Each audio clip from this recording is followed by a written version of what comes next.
Devenir la meilleure version de vous-même. C'est ce que tous les gourous du développement personnel vous vendent, non? Et si je vous disais que vous pouviez aussi devenir la meilleure version de vous-même sans devoir payer une formation à 15 000 euros? En fait, c'est bien plus simple que ça, puisque se développer et devenir meilleur peut aussi se faire par de simples, petites habitudes. Dans cette vidéo, je vous donne non seulement 5 habitudes qui vont vous aider à améliorer votre vie petit à petit, mais également une habitude qui vous empêche de le faire. Je garde celle-ci pour la fin de la vidéo, restez donc jusqu'au bout. Alors, comment faire? Avant de passer à la liste, j'aimerais vous expliquer la manière la plus simple d'appliquer ces habitudes à votre propre vie. Vous pouvez décider de changer ces 5 choses tout de suite, mais vous imaginez que ça va faire beaucoup de changements d'un coup et vous risquez de ne pas complètement profiter de votre évolution. Et puis l'humain n'aime pas trop le changement. L'idéal est de choisir l'une de ces habitudes et de s'y tenir pendant une période définie, comme par exemple 30 jours. Au bout des 30 jours, vous faites le point sur vous-même et sur ce que cela vous a apporté. Une fois que vous sentez que cette habitude est bien ancrée dans votre planning, vous pouvez décider de choisir une nouvelle habitude et de recommencer pour une période de 30 jours. Le but n'est donc pas de changer votre vie totalement, mais bien de s'améliorer 1% par jour. Sur une année, ça fait 365% d'amélioration. De cette manière, vous allez pouvoir faire le point après chaque période pour savoir quelle habitude donne le plus de résultats, mais aussi quelle habitude ne fonctionne peut-être pas pour vous. Alors je sais que je vais enfoncer les portes ouvertes avec ces habitudes puisque la plupart d'entre nous les connaissent. Mais j'ai décidé de prendre un autre angle d'attaque et de vous inciter à pratiquer ces habitudes autrement. Faire du sport est l'une des meilleures habitudes que l'on peut avoir pour son développement personnel. Là-dessus, tout le monde est d'accord. Mais c'est aussi une habitude compliquée à mettre en place. De manière générale, si on n'a pas les moyens d'avoir une salle à domicile, on va devoir trouver un lieu pour pratiquer notre activité sportive. Et à chaque fois qu'on veut s'y mettre, il va falloir se changer, préparer ses affaires, faire la route, faire sa séance, revenir, se doucher. C'est beaucoup de choses, et ça prend pas mal de temps sur notre planning. Alors si vous arrivez sans souci à coller à ces habitudes, parfait. Sinon, vous pouvez aussi changer votre façon de voir les choses et commencer par 30 minutes de marche par jour. Avant d'aller bosser ou pendant une pause, allez vous promener et découvrir de nouvelles choses. Profitez-en pour écouter de la musique ou un podcast, et vous avez là 30 minutes de pur développement personnel. Vous pouvez aussi décider d'éparpiller ce temps de marche tout au long de la journée, en garant par exemple votre voiture plus loin pour marcher plus, en allant chercher votre journal à pied, ou encore en décidant de faire vos petites courses sans voiture. Une fois que les 30 minutes vous paraîtront faciles, utilisez votre GSM ou un bracelet connecté pour comptabiliser le nombre de pas et tentez de vous rapprocher des 10 000 pas par jour. Les bénéfices de la marche sont nombreux. Outre la dépense énergétique, on peut y voir aussi sa douceur pour nos articulations. Pour les plus sportifs d'entre nous, vous pouvez caler des jours de marche entre vos séances intensives. C'est un excellent moyen de récupérer. Et le bonus, si vous allez vous balader en forêt, vous profitez également d'un bon bol d'air frais. Et ça aussi, ça fait du bien. Ça paraît simple et un peu magique, mais la lecture est une très bonne habitude à développer.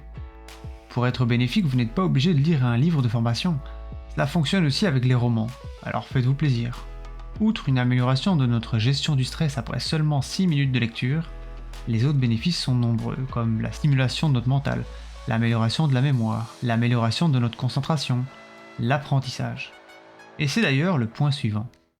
Apprendre de nouvelles choses ou de nouvelles compétences est un élément clé dans le développement personnel, alors faites-en une habitude. J'aime suivre la règle suivante. Chaque jour, je dois apprendre une nouvelle chose. Après un an, c'est 365 nouvelles choses ou compétences que j'ai appris. Est-ce qu'il faut encore prouver l'efficacité de cette habitude? Pour apprendre, il y a certes la lecture, nous l'avons vu. Mais vous pouvez aussi également suivre des formations dans des domaines qui vous passionnent. Vous pouvez écouter des podcasts ou encore regarder des vidéos YouTube comme celle-ci. D'ailleurs, aidez d'autres à développer ces habitudes en mettant un pouce en l'air. Ça les aide, ça vous aide et ça m'aide. Alors s'il y a bien un domaine dans lequel je dois m'améliorer, c'est le rangement. J'ai tendance à laisser les choses là où elles sont le plus utiles et donc là où elles sont pas rangées. Alors je m'étais fixé un objectif de ranger une fois par semaine, sauf que vous le savez comme moi, tenir un planning c'est pas facile. Et puis on rate une semaine, et puis une deuxième. Et puis du coup ça fait beaucoup plus à faire pour la semaine qui arrive. Et on a de moins en moins envie de le faire. Ça crée une certaine friction. J'ai donc décidé de voir les choses différemment. Si je décide de ranger pendant 10 minutes par jour, les choses sont plus faciles à mettre en route. C'est seulement 10 minutes, non?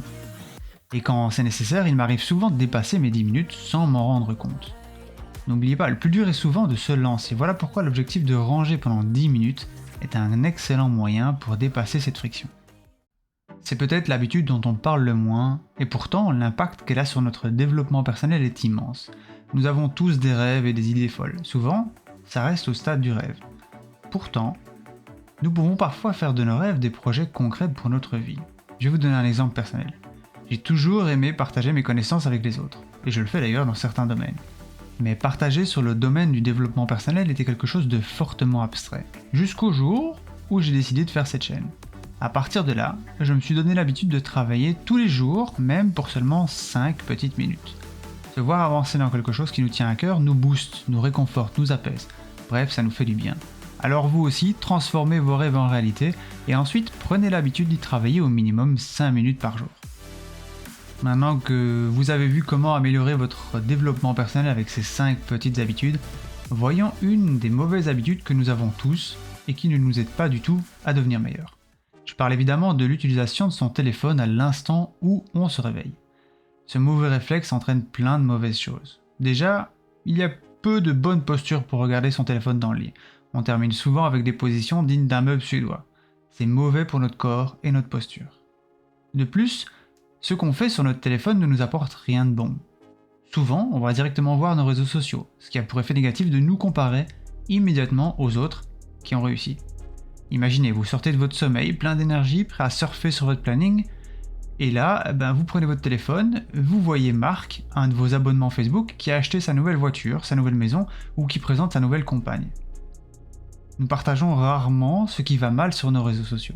Dès lors, vous allez vous comparer à la meilleure partie des autres, et ça peut très vite vous retirer votre motivation.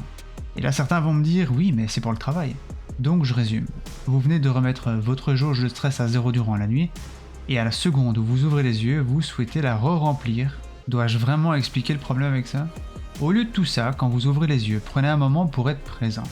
Levez-vous, buvez un verre d'eau, prenez une douche et commencez votre journée avec l'énergie que vous avez gagnée durant votre sommeil.